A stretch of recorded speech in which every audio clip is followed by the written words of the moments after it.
मेरे प्यारे देशवासियों, नमस्कार। हम देख रहे हैं कि किस प्रकार से देश पूरी ताकत के साथ कोविड-19 के खिलाफ लड़ रहा है। पिछले 100 वर्षों में यह सबसे बड़ी महामारी है और इसी पैंडेमिक के बीच भारत ने अनेक प्राकृतिक आपदाओं का भी डटकर मुकाबला किया है। इस दौरान साइक्लोन अम्फान आया, साइक्लोन निसर्ग आया, अनेक राज्यों में बाढ़ आई, छोटे बड़े अनेक भूकंप आए, भूस्खलन हुए। अभी अभी पिछले 10 दिनों में ही देश ने फिर 2 बड़े साइक्लोन्स का सामना किया। पश्चिमी तट पर साइक्लोन ताउते और पूर्वी कोस्ट पर साइक्लोन यास। इन दोनों चक्रवातों ने कई राज्यों को प्रभावित किया है। देश और देश की जनता इनसे पूरी ताकत से लड़ी और कम से कम जानहानि सुनिश्चित की। हम अब ये अनुभव करते हैं कि पहले के वर्षों की तुलना में ज्यादा से ज्यादा लोगों की जान बचा पा रहे हैं। विपदा के इस कठिन और असाधारण परिस्थिति में साइक्लोन से प्रभावित हुए सभी राज्यों के लोगों ने जिस प्रकार से साहस का परिचय दिया है, इस संकट की घड़ी में बड़े धैर्य के साथ, अनुशासन के साथ मुकाबला किया है, मैं आदरपूर्वक, हृदयपूर्वक सभी नागरिकों की सराहना करना चाहता हूं। जिन लोगों ने आगे बढ़कर राहत और बचाव के कार्य में हिस्सा लिया, ऐसे सभी लोगों की जितनी सराहना करें उतनी कम है। मैं उन सबको सैल्यूट करता हूं। केंद्र, राज्य सरकारें और स्थानीय प्रशासन सभी एक साथ मिलकर इस आपदा का सामना करने में जुटे हुए हैं। मैं उन सभी लोगों के प्रति अपनी संवेदना व्यक्त करता हूं जिन्होंने अपने करीबियों को खोया है। हम सभी इस मुश्किल घड़ी में उन लोगों के साथ मजबूती से खड़े हैं जिन्होंने इस आपदा का नुकसान झेला है। मेरे प्यारे देशवासियों, चुनौती कितनी ही बड़ी हो, भारत का विजय का संकल्प भी हमेशा उतना ही बड़ा रहा है। देश की सामूहिक शक्ति और हमारे सेवा भाव ने देश को हर तूफान से बाहर निकाला है। हाल के दिनों में हमने देखा है कि कैसे हमारे डॉक्टर्स, नर्सेस और फ्रंटलाइन वॉरियर्स, उन्होंने खुद की चिंता छोड़कर दिन रात काम किया और आज भी कर रहे हैं। इस सब के बीच कई लोग ऐसे भी हैं जिनकी कोरोना की सेकंड वेव से लड़ने में बहुत बड़ी भूमिका रही है। मुझसे मन की बात के कई श्रोताओं ने नमो ऐप पर और पत्र के द्वारा इन वॉरियर्स के बारे में चर्चा करने का आग्रह किया है। साथियों, जब सेकंड वेव आई, अचानक से ऑक्सीजन की मांग कई गुना बढ़ गई, तो बहुत बड़ा चैलेंज था। मेडिकल ऑक्सीजन का देश के दूर सुदूर हिस्सों तक पहुंचाना अपने आप में बड़ी चुनौती थी। ऑक्सीजन टैंकर ज्यादा तेज चले, छोटी सी भी भूल हो तो उसमें बहुत बड़े विस्फोट का खतरा होता है। इंडस्ट्रियल ऑक्सीजन का उत्पादन करने वाले काफी प्लांट देश के पूर्वी हिस्सों में हैं। वहां से दूसरे राज्यों में ऑक्सीजन पहुंचाने के लिए भी कई दिन का समय लगता है। देश के सामने आई इस चुनौती में देश की मदद की क्रायोजेनिक टैंकर चलाने वाले ड्राइवर्स ने, ऑक्सीजन एक्सप्रेस ने, एयरफोर्स के पायलट्स ने, ऐसे अनेकों लोगों ने युद्ध स्तर पर काम करके हजारों लाखों लोगों का जीवन बचाया। आज मन की बात में हमारे साथ ऐसे ही एक साथी जुड़ रहे हैं, यूपी के जौनपुर के रहने वाले श्रीमान दिनेश उपाध्याय जी। दिनेश जी, नमस्कार। सर जी प्रणाम। सबसे पहले तो मैं चाहूंगा कि आप जरा अपने बारे में हमें जरूर बताइए। सर, हमारा नाम दिनेश बाबुलनाथ उपाध्याय है। मैं गांव हसनपुर, पोस्ट जमुआ, जिला जौनपुर का निवासी हूं सर। उत्तर प्रदेश से हैं? हाँ सर जी। और सर, हमारा एक लड़का है, 2 लड़की और औरत और माँ बाप। और आप क्या करते हैं? सर, मैं ऑक्सीजन का टैंकर चलाता हूँ सर, लिक्विड ऑक्सीजन का। बच्चों की पढ़ाई ठीक से हो रही है? हाँ सर, बच्चों की पढ़ाई हो रही है, लड़कियां भी पढ़ रही हैं दोनों, और मेरा लड़का भी पढ़ रहा है ये सर। ऑनलाइन पढ़ाई भी ठीक से चलती है उनकी? हाँ सर, अच्छे ढंग से कर रहे हैं। अभी बच्चियां हमारी पढ़ रही हैं, ऑनलाइन में ही पढ़ रही हैं सर। सर 15 से 17 साल हो गया सर, मैं ऑक्सीजन का टैंकर चलाता हूँ सर। अच्छा, आप ये 15-17 साल से सिर्फ ऑक्सीजन लेके जाते हैं, तो सिर्फ ट्रक ड्राइवर नहीं है आप, एक प्रकार से लाखों का जीवन बचाने में लगे हैं। सर हमारा काम ही ऐसा है सर, ऑक्सीजन टैंकर का, कि हमारी जो कंपनी है आइनॉक्स कंपनी, वो भी हमारा लोग का बहुत ख्याल करती है। और हम लोग कहीं भी जाके ऑक्सीजन खाली करते हैं तो हमें बहुत खुशी मिलती है सर। लेकिन अभी कोरोना के समय में आपकी जिम्मेदारी बहुत बढ़ गई है। हाँ सर, बहुत बढ़ गई है। जब आप अपने ट्रक की ड्राइविंग सीट पर होते हैं तो आपके मन में क्या भाव होता है? पहले की तुलना में क्या अलग अनुभव? काफी दबाव भी रहता होगा, मानसिक तनाव रहता होगा, परिवार की चिंता, कोरोना का माहौल, लोगों की तरफ से दबाव, मांगे, क्या कुछ होता होगा? सर हमें कोई चिंता नहीं होता, हमें खाली यही होता है कि मैं अपना जो कर्तव्य कर रहा हूँ सर जी, वो हम टाइम पे लेके, अगर हमारे ऑक्सीजन से किसी को अगर जीवन मिलता है तो ये हमारे लिए बहुत गौरव की बात है। बहुत उत्तम तरीके से आप अपनी भावना व्यक्त कर रहे हो। अच्छा, ये बताइए, आज जब इस महामारी के समय लोग आपके काम के महत्व को देख रहे हैं, जो शायद पहले इतना नहीं समझा होगा, अब समझ रहे हैं, तो क्या आपके और आपके काम के प्रति उनके नजरिए में परिवर्तन आया है? हाँ सर जी, अभी पहले हम ऑक्सीजन के ड्राइवर कहीं भी जाम में इधर उधर फंसे रहते थे, लेकिन आज के डेट में प्रशासन ने भी हमारा लोग का बहुत हेल्प किया। और जहां भी हम जाते हैं, हम भी, हमारे अंदर से एक जिज्ञासा आती है, हम कितने जल्दी पहुंच के लोगों की जान बचाएं सर। चाहे खाना मिले चाहे न मिले, कुछ भी दिक्कत हो, लेकिन हम हॉस्पिटल पहुंचते हैं जब टैंकर लेके, और देखते हैं कि हॉस्पिटल वाले हम लोग को वी का इशारा करते हैं, उनके फैमिली लोग जिसके घर वाले एडमिट होते हैं। अच्छा, विक्ट्री का भी बताते हैं? हाँ सर, वी बताते हैं, कोई अंगूठा दिखाता है। हमको बहुत तसल्ली आती है हमारे जीवन में कि हमने कोई अच्छा काम जरूर किया है, जो मुझे ऐसा सेवा करने का अवसर मिला है सर। सारी थकान उतर जाती होगी। हाँ सर, हाँ सर। तो घर आकर के बच्चों से बातें बताते हो आप सब? नहीं सर, बच्चे तो हमारे गांव में रहते हैं, हम तो यहाँ आइनॉक्स एयर प्रोडक्ट में मैं ड्राइवरी करता हूँ। 8-9 महीने के बाद तब घर जाता हूँ। तो कभी फोन पे बच्चों से बात करते होंगे तो? हाँ सर, बराबर होता है। तो उनके मन में रहता होगा, पिताजी जरा संभालिए ऐसे समय। सर जी, वो लोग बोलते हैं पापा काम करो लेकिन अपने सेफ्टी से करो, और हम लोग सर सेफ्टी से काम करते हैं। हमारा मानगांव प्लांट भी है और आइनॉक्स बहुत हमारा लोग का हेल्प करता है। चलिए दिनेश जी, मुझे बहुत अच्छा लगा आपकी बातें सुन करके, और देश को भी लगेगा कि इस कोरोना की लड़ाई में कैसे कैसे किस प्रकार से लोग काम कर रहे हैं। आप 9-9 महीने तक अपने बच्चों को नहीं मिल रहे हैं, परिवार को नहीं मिल रहे हैं, सिर्फ लोगों की जान बच जाए। जब ये देश सुनेगा ना, देश को गर्व होगा कि लड़ाई हम जीतेंगे, क्योंकि दिनेश उपाध्याय जैसे लाखों लाखों ऐसे लोग हैं जो जी जान से जुटे हुए हैं। सर जी, हम लोग कोरोना को किसी ना किसी दिन जरूर हराएंगे सर जी। चलिए दिनेश जी, आपकी ये भावना, यही तो देश की ताकत है। बहुत बहुत धन्यवाद दिनेश जी, और आपके बच्चों को मेरे आशीर्वाद कहिएगा। ठीक है, प्रणाम। धन्यवाद। प्रणाम। धन्यवाद।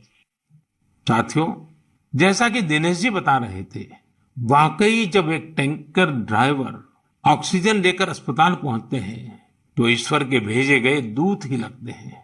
हम समझ सकते हैं कि ये काम कितनी जिम्मेदारी का होता है और इसमें कितना मानसिक दबाव भी होता है। साथियों, चुनौती के इसी समय में ऑक्सीजन के ट्रांसपोर्टेशन को आसान करने के लिए भारतीय रेल भी आगे आई है। ऑक्सीजन एक्सप्रेस, ऑक्सीजन रेल ने सड़क पर चलने वाले ऑक्सीजन टैंकर से कहीं ज्यादा तेजी से, कहीं ज्यादा मात्रा में ऑक्सीजन देश के कोने कोने में पहुंचाई। माताओं बहनों को यह सुनकर गर्व होगा कि एक ऑक्सीजन एक्सप्रेस तो पूरी तरह महिलाएं ही चला रही हैं। देश की हर नारी को इस बात का गर्व होगा। इतना ही नहीं, हर हिंदुस्तानी को गर्व होगा। मैंने ऑक्सीजन एक्सप्रेस की एक लोको पायलट शिरीषा गजनी जी को मन की बात में आमंत्रित किया है। शिरीषा जी, नमस्ते। नमस्ते सर। कैसे है सर? मैं बहुत ठीक हूँ शिरिषा जी। मैंने सुना है कि आप तो रेलवे पायलट के रूप में काम कर रही है और मुझे बताया गया कि आपकी पूरी महिलाओं की टोली ये ऑक्सीजन एक्सप्रेस को चला रही है। शिरिषा जी, आप बहुत ही शानदार काम कर रही हैं। कोरोना काल में आपकी तरह अनेक महिलाओं ने आगे आकर कोरोना से लड़ने में देश को ताकत दी है। आप भी नारी शक्ति का एक बहुत बड़ा उदाहरण है। लेकिन देश जानना चाहेगा, मैं जानना चाहता हूँ कि आपको ये मोटिवेशन कहाँ से मिलता है? सर मुझको मोटिवेशन मेरा फादर मदर भी है सर। मेरा फादर गवर्नमेंट एम्प्लॉय है sir. Actually I am having 2 elder sisters sir. We are 3 members ladies only, but my father giving very encourage to work.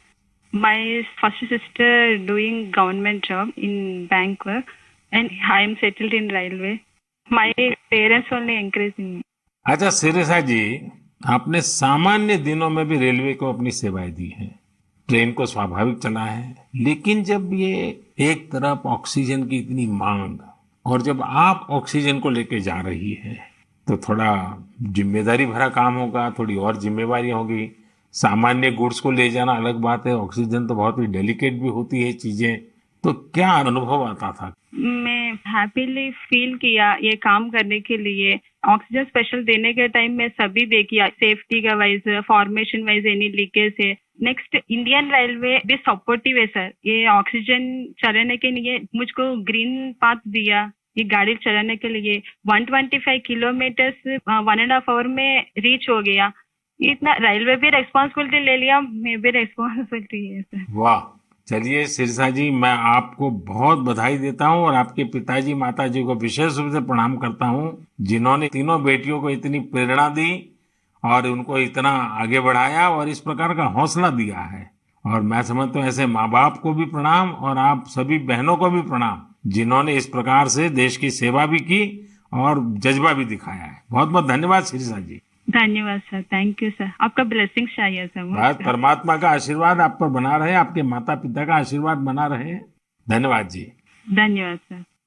साथियों, हमने अभी शिरिषा जी की बात सुनी। उनके अनुभव प्रेरणा भी देते हैं, भावुक भी करते हैं। वास्तव में ये लड़ाई इतनी बड़ी है कि इसमें रेलवे की ही तरह हमारा देश जल, थल, नभ तीनों मार्गों से काम कर रहा है।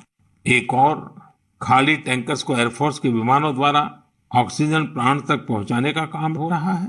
दूसरी ओर नए ऑक्सीजन प्लांट बनाने का काम भी पूरा किया जा रहा है। साथ ही विदेशों से ऑक्सीजन, ऑक्सीजन कॉन्सेंट्रेटर्स और क्रायोजेनिक टैंकर्स भी देश में लाए जा रहे हैं। इसलिए इसमें नेवी भी लगी, एयरफोर्स भी लगी, आर्मी भी लगी और डीआरडीओ जैसी हमारी संस्थाएं भी जुटी हैं। हमारे कितने ही वैज्ञानिक, इंडस्ट्री के एक्सपर्ट्स और टेक्नीशियन भी युद्ध स्तर पर काम कर रहे हैं। इन सब के काम को जानने की, समझने की जिज्ञासा सभी देशवासियों के मन में है। इसलिए हमारे साथ हमारी एयरफोर्स के ग्रुप कैप्टन पटनायक जी जुड़ रहे हैं। पटनायक जी, जय हिंद। सर जय हिंद। सर मैं ग्रुप कैप्टन ए.के. पटनायक हूँ, वायुसेना स्टेशन हिंडन से बात कर रहा हूँ। पटनायक जी, कोरोना से लड़ाई के दौरान आप बहुत बड़ी जिम्मेवारी संभाल रहे हैं। दुनिया भर में जाकर के टैंकर लाना, टैंकर यहाँ पहुंचाना।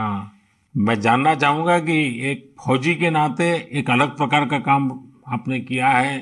मरने मारने के लिए दौड़ना होता है, आज आप जिंदगी बचाने के लिए दौड़ रहे हैं। कैसा अनुभव हो रहा है? सर, इस संकट के समय में हमारे देशवासियों को मदद कर सकते हैं, ये हमारे लिए बहुत ही सौभाग्य का काम है सर। और ये जो भी हमें मिशंस मिले हैं, हम बखूबी से उसको निभा रहे हैं। हमारी ट्रेनिंग और सपोर्ट सर्विसेज जो हैं हमारी पूरी मदद कर रहे हैं। और सबसे बड़ी चीज है सर, इसमें जो हमें जॉब सेटिस्फैक्शन मिल रही है वो बहुत ही हाई लेवल पे है और इसी की वजह से हम कंटिन्यूअस ऑपरेशंस कर पा रहे हैं। कैप्टन, आप इन दिनों जो प्रयास किए हैं और वो भी कम से कम समय में सब कुछ करना पड़ा है, उसमें अभी इन दिनों क्या रहा आपका? सर, पिछले 1 महीने से हम कंटिन्यूअसली ऑक्सीजन टैंकर्स और liquid oxygen containers domestic destination और इंटरनेशनल डेस्टिनेशन दोनों से उठा रहे हैं सर। करीब 1600 सॉर्टी से ज्यादा एयरफोर्स कर चुकी है और 3000 से ज्यादा घंटे हम उड़ चुके हैं। करीब 160 इंटरनेशनल मिशन कर चुके हैं, जिस वजह से हम हर जगह से ऑक्सीजन टैंकर्स, जो पहले अगर डोमेस्टिक में 2 से 3 दिन लगते थे, हम उसको 2 से 3 घंटे में एक जगह से दूसरी जगह पहुंचा सकते हैं सर। और इंटरनेशनल मिशन में भी within 24 hour continuous round the clock operation करके पूरी एयरफोर्स इसमें लगी हुई है कि जितनी जल्दी हो सके हम जितने ज्यादा टैंकर ला सकें और देश की मदद कर सके सर। कैप्टन, आपको इंटरनेशनल में अभी कहाँ कहाँ दौड़ भागना पड़ा? सर शॉर्ट नोटिस पे हमें सिंगापुर, दुबई, बेल्जियम, जर्मनी और यूके, ये सब जगह पे different fleets of the Indian air force sir, IL-76, C-17 और बाकी सारे विमान गए थे, C-130, जो बहुत ही शॉर्ट नोटिस पे ये मिशन प्लान करके हमारी ट्रेनिंग और जोश की वजह से हम टाइमली इन मिशन को कंप्लीट कर पाए सर। देखिए, इस बार देश गर्व अनुभव करता है कि जल हो, थल हो, नभ हो, हमारे सारे जवान इस कोरोना के खिलाफ लड़ाई में लगे हैं। और कैप्टन, आपने भी बहुत बड़ी जिम्मेवारी निभाई है, तो मैं आपको भी बहुत बधाई देता हूँ। Sir thank you so much sir. हम अपनी पूरी कोशिश में जी जान के साथ लगे हुए हैं और मेरी बेटी भी मेरे साथ है सर, अदिति। अरे वाह! नमस्ते मोदी जी। नमस्ते बेटी, नमस्ते। अदिति, आप कितने साल की हैं? मैं 12 साल की हूँ और मैं क्लास 8 में पढ़ती हूँ। तो ये पिताजी बाहर जाते हैं, यूनिफॉर्म में रहते हैं। हाँ, उनके लिए मुझे बहुत प्राउड लगता है, बहुत गर्व महसूस होता है कि वो इतना सब महत्वपूर्ण काम कर रहे हैं। जो सारे कोरोना पीड़ित लोग हैं उनकी मदद इतनी ज्यादा कर रहे हैं और इतने सारे देशों से ऑक्सीजन टैंकर्स ला रहे हैं, कंटेनर्स ला रहे हैं। लेकिन बेटी तो पापा को बहुत मिस करती है ना? हाँ, मैं बहुत मिस करती हूँ उन्हें। वो आजकल ज्यादा घर पे रह भी नहीं पा रहे हैं क्योंकि इतने सारे इंटरनेशनल फ्लाइट्स में जा रहे हैं और कंटेनर्स और टैंकर्स उनके प्रोडक्शन प्लांट्स तक पहुंचा रहे हैं ताकि जो कोरोना पीड़ित लोग हैं उनको टाइमली ऑक्सीजन मिल सके और उनकी जान बच सके। तो बेटा, ये जो ऑक्सीजन के कारण लोगों की जान बचाने वाला काम तो अब घर घर में लोगों को पता चला है।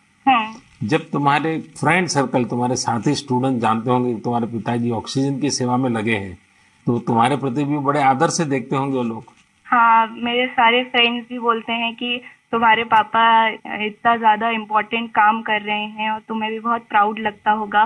और तब मुझे इतना ज्यादा गर्व अनुभव होता है। और मेरी जो सारी फैमिली है, मेरे नाना नानी, दादी, सब लोग भी मेरे पापा के लिए बहुत प्राउड है। मेरी मम्मी, और वो लोग भी डॉक्टर्स हैं, वो लोग भी दिन रात काम कर रहे हैं। और सारी आर्म फोर्सेस, मेरे पापा के सारे स्क्वाड्रन के अंकल्स और सारी जो फोर्सेस हैं, सब लोग, सारी सेना बहुत काम कर रही है। और मुझे यकीन है कि सबकी कोशिशों के साथ हम लोग कोरोना से ये लड़ाई जरूर जीतेंगे। हमारे यहाँ कहते हैं कि बेटी जब बोलती है ना, तो उसके शब्दों में सरस्वती विराजमान होती है। और जब अदिति बोल रही है कि हम जरूर जीतेंगे, तो एक प्रकार से ये ईश्वर की वाणी बन जाती है। अच्छा अदिति, अभी तो ऑनलाइन पढ़ती होगी?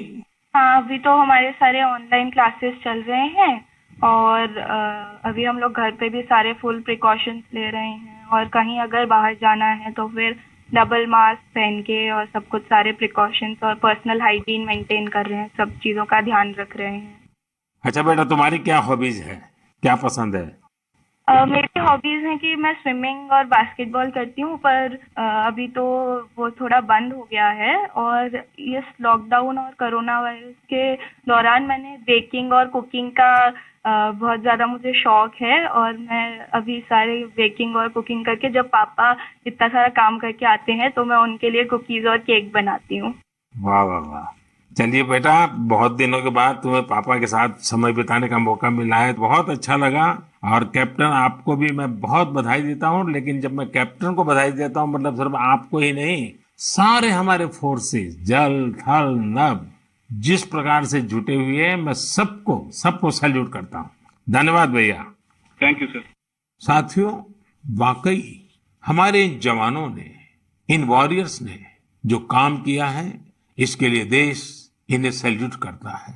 इसी तरह लाखों लोग दिन रात जुटे हुए हैं। जो काम वो कर रहे हैं वो उनके रूटीन काम का हिस्सा नहीं है। इस तरह की आपदा तो दुनिया पर 100 साल बाद आई है।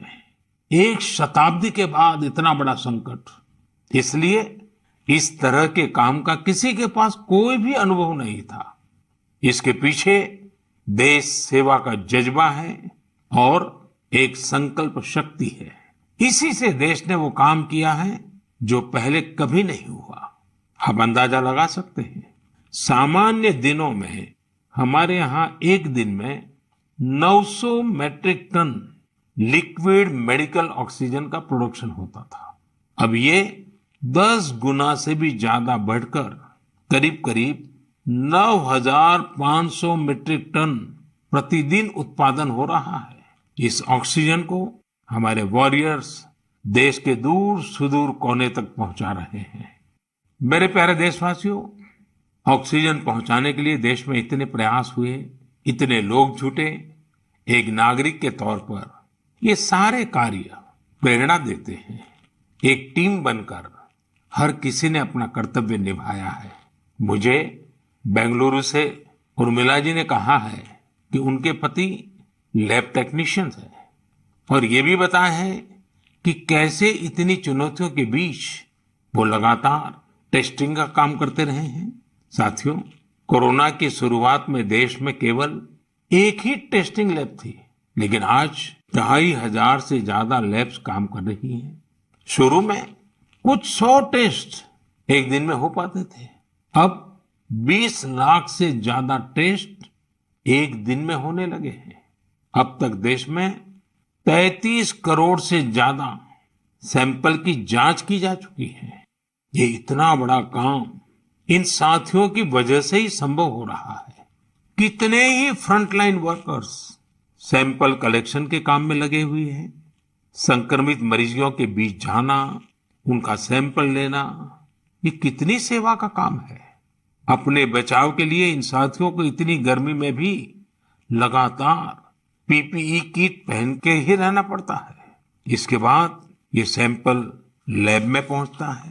इसलिए जब मैं आप सबके सुझाव और सवाल पढ़ रहा था तो मैंने तय किया कि हमारे इन साथियों की भी चर्चा जरूर होनी चाहिए। इनके अनुभवों से हमें भी बहुत कुछ जानने को मिलेगा। तो आइए दिल्ली में एक लैब टेक्नीशियन के तौर पर काम करने वाले हमारे साथी प्रकाश कांडपाल जी से बात करते हैं। प्रकाश जी नमस्कार। नमस्कार आदरणीय प्रधानमंत्री जी। प्रकाश जी, सबसे पहले तो आप मन की बात के हमारे सभी श्रोताओं को अपने बारे में बताइए।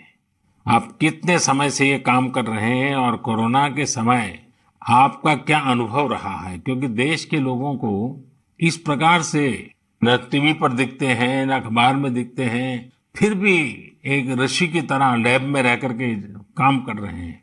तो मैं चाहूंगा कि आप जब बताएंगे तो देशवासियों को भी जानकारी मिलेगी कि देश में काम कैसे हो रहा है। सर, मैं दिल्ली सरकार के स्वास्थ्य संस्थान institute of liver and biliary sciences नाम के हॉस्पिटल में पिछले 10 वर्षों से लैब टेक्नीशियन के रूप में कार्यरत हूँ। मेरा स्वास्थ्य क्षेत्र का अनुभव 22 वर्षों का है। आईएलबीएस से पहले भी मैं दिल्ली के Apollo hospital, Rajiv Gandhi cancer hospital, Rotary blood bank जैसे प्रतिष्ठित संस्थान में काम कर चुका हूँ। सर, यद्यपि सभी जगह मैंने रक्त कोष विभाग में अपनी सेवाएं दी, परंतु पिछले वर्ष 1 अप्रैल 2020 से मैं आईएलबीएस के वायरोलॉजी डिपार्टमेंट के अधीनस्थ कोविड टेस्टिंग लैब में कार्य कर रहा हूँ। निस्संदेह कोविड महामारी में स्वास्थ्य एवं स्वास्थ्य से संबंधित सभी साधन संसाधनों पर अत्यधिक दबाव पड़ा, पर मैं इस संघर्ष के दौर को निजी तौर पर इसमें ऐसा अवसर मानता हूँ जब राष्ट्र, मानवता, समाज हमसे अधिक उत्तरदायित्व, सहयोग, हमसे अधिक सामर्थ्य और हमसे अधिक क्षमता के प्रदर्शन की अपेक्षा करता है और आशा करता है। और सर, जब हम राष्ट्र के, मानवता के, समाज की अपेक्षा के और आशा के अनुरूप अपने स्तर पर, जो कि एक बूंद के बराबर है, हम उस पर काम करते हैं, खरा उतरते हैं, तो एक गौरव की अनुभूति होती है।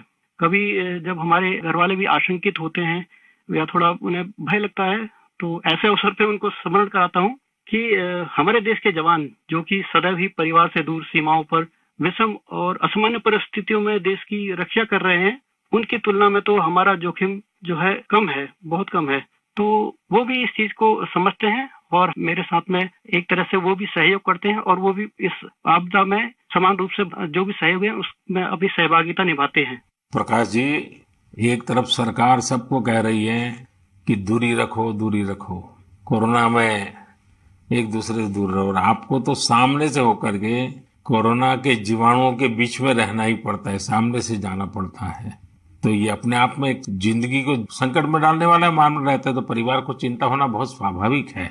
लेकिन फिर भी ये लैब टेक्नीशियन का काम सामान्य संजोगों में एक है और ऐसी पैंडेमिक स्थिति में दूसरा है, और वो आप कर रहे हैं तो काम के घंटे भी बहुत बढ़ गए होंगे, रात रात लैब में निकालना पड़ता होगा, क्योंकि इतना करोड़ों लोगों का टेस्टिंग हो रहा है तो बोझ भी बड़ा होगा।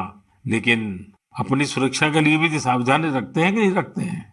बिल्कुल रखते हैं सर। हमारे ILBS की जो लैब है वो WHO से मान्यता प्राप्त है, तो जो सारे प्रोटोकॉल हैं वो इंटरनेशनल स्टैंडर्ड के हैं। हम त्रिस्तरीय जो हमारी पोशाक है उसमें हम जाते हैं लैब में और उसी में हम काम करते हैं, और उसका पूरा डिस्कार्डिंग का, लेबलिंग का और उनको टेस्टिंग का एक पूरा प्रोटोकॉल है, तो उस प्रोटोकॉल के तहत काम करते हैं।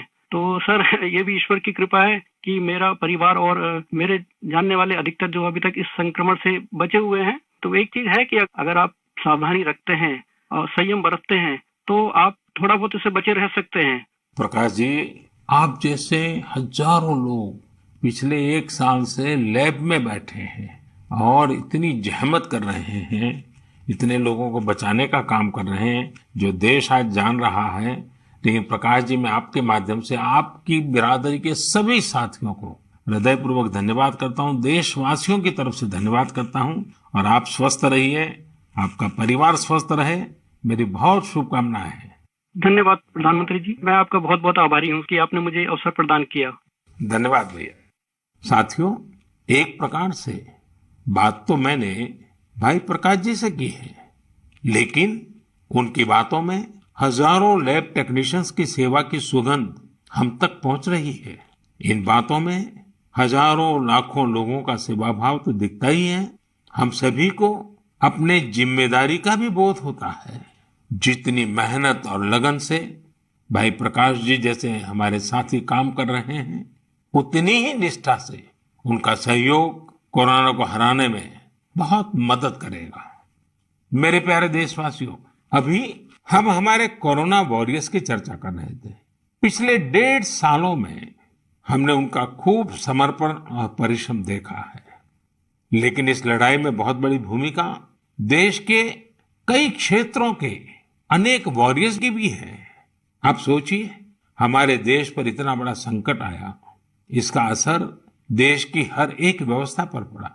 कृषि व्यवस्था ने खुद को इस हमले से काफी हद तक सुरक्षित रखा। सुरक्षित ही नहीं रखा, बल्कि प्रगति भी की, आगे भी बढ़ी। क्या आपको पता है कि इस महामारी में भी हमारे किसानों ने रिकॉर्ड उत्पादन किया है? किसानों ने रिकॉर्ड उत्पादन किया तो इस बार देश ने रिकॉर्ड फसल खरीदी भी की। इस बार कई जगहों पर तो सरसों के लिए किसानों को MSP से भी ज्यादा भाव मिला है। रिकॉर्ड खाद्यान्न उत्पादन की वजह से ही हमारा देश हर देशवासी को संबल प्रदान कर पा रहा है। आज इस संकट काल में 80 करोड़ गरीबों को मुफ्त राशन उपलब्ध कराया जा रहा है, ताकि गरीब के घर में भी कभी ऐसा दिन न आए जब चूल्हा न जले। साथियों, आज हमारे देश के किसान कई क्षेत्रों में नई व्यवस्थाओं का लाभ उठाकर कमाल कर रहे हैं। जैसे कि अगरतला के किसानों को ही लीजिए। ये किसान बहुत अच्छे कटहल की पैदावार करते हैं। इनकी मांग देश विदेश में हो सकती है, इसलिए इस बार अगरतला के किसानों के कटहल रेल के जरिए गुवाहाटी तक लाए गए। गुवाहाटी से अब ये कटहल लंदन भेजे जा रहे हैं। ऐसे ही आपने बिहार की शाही लीची का नाम भी सुना होगा। 2018 में सरकार ने शाही लीची को GI टैग भी दिया था, ताकि इसकी पहचान मजबूत हो और किसानों को ज्यादा फायदा हो। इस बार बिहार की ये शाही लीची भी हवाई मार्ग से लंदन भेजी गई है। पूरब से पश्चिम, उत्तर से दक्षिण, हमारा देश ऐसे ही अनूठे स्वाद और उत्पादों से भरा पड़ा है। दक्षिण भारत में विजयनगरम के आम के बारे में आपने जरूर सुना होगा। अब भला ये आम कौन नहीं खाना चाहेगा। इसलिए अब किसान रेल सैकड़ों टन विजयनगरम आम दिल्ली पहुंचा रही है। दिल्ली और उत्तर भारत के लोगों को विजयनगरम आम खाने को मिलेगा और विजयनगरम के किसानों को अच्छी कमाई होगी। किसान रेल अब तक करीब करीब 2 लाख टन उपज का परिवहन कर चुकी है।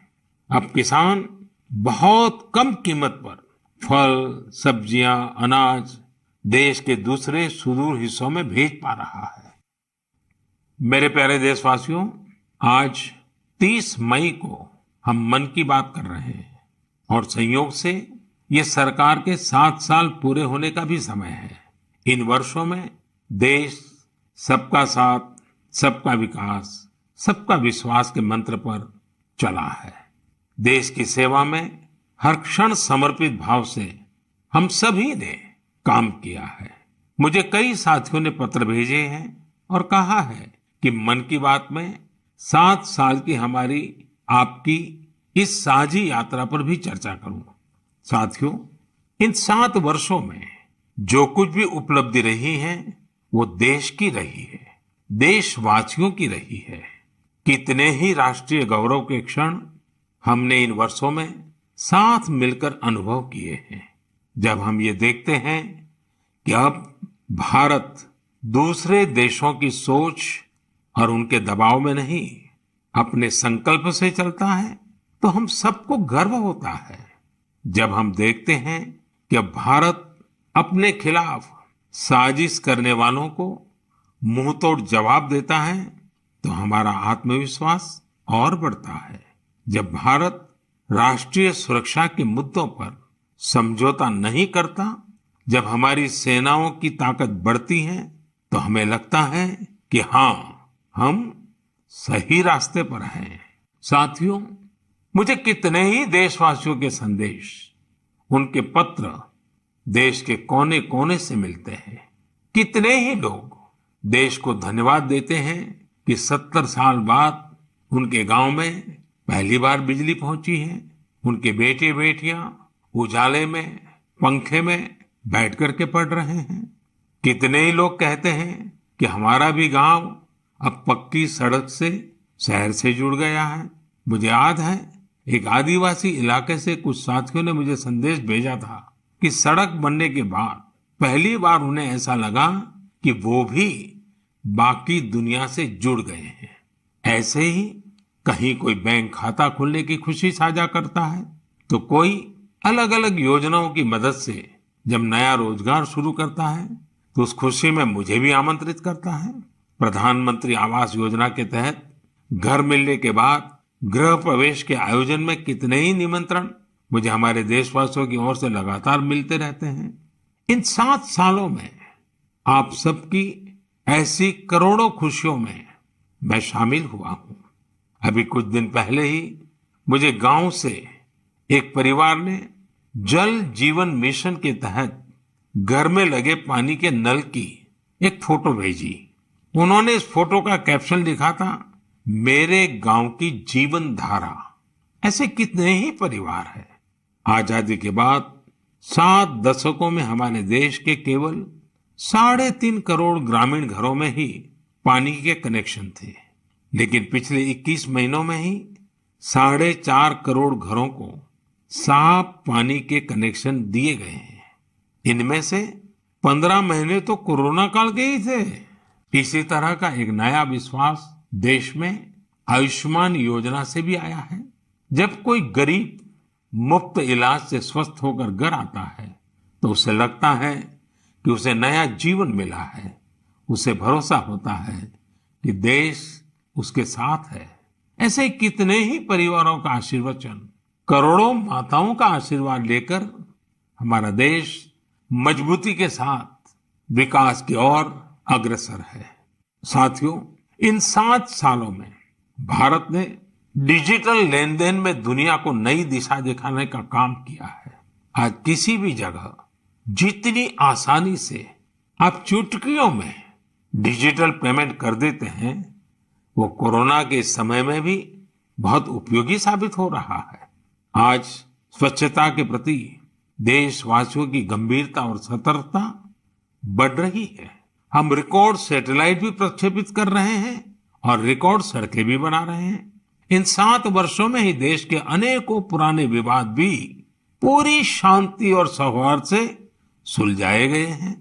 पूर्वोत्तर से लेकर कश्मीर तक शांति और विकास का एक नया भरोसा जगा है। साथियों, क्या आपने सोचा है ये सब काम जो दशकों में भी नहीं हो सके, इन 7 सालों में कैसे हुए?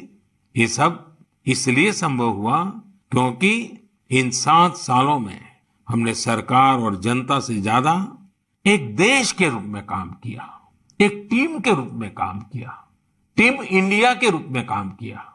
हर नागरिक ने देश को आगे बढ़ाने में एकाध कदम आगे बढ़ाने का प्रयास किया है। हाँ, जहां सफलताएं होती हैं वहां परीक्षाएं भी होती हैं। इन 7 सालों में हमने साथ मिलकर ही कई कठिन परीक्षाएं भी दी हैं और हर बार हम सभी मजबूत होकर निकले हैं।